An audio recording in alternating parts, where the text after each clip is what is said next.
Hello captain, வணக்கம். நான் தான் உங்க சிபிடி கேப்டன். அன்னைக்கு ஒரு நாள் மீன் பிடிக்க போலாம்னு சொல்லிட்டு யோசிக்கும் போது யாரா மண்புழு தோன்றதுன்னு சொல்லிட்டு ஒரே பிரச்சனை.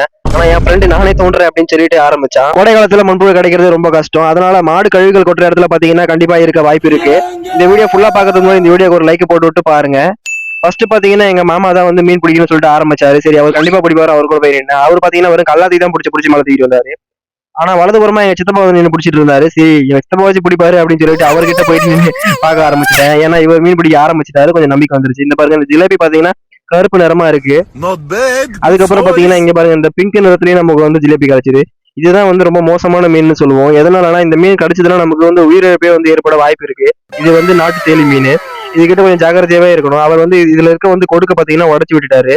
அப்படி இல்லைன்னா ரொம்ப ரிஸ்க்ன்றதுனால நம்ம மீன் பிடிக்கும் போது தெரியாதனமா ஒரு சின்ன ஜிலேபி மீன் வேற மாட்டிக்கிச்சு.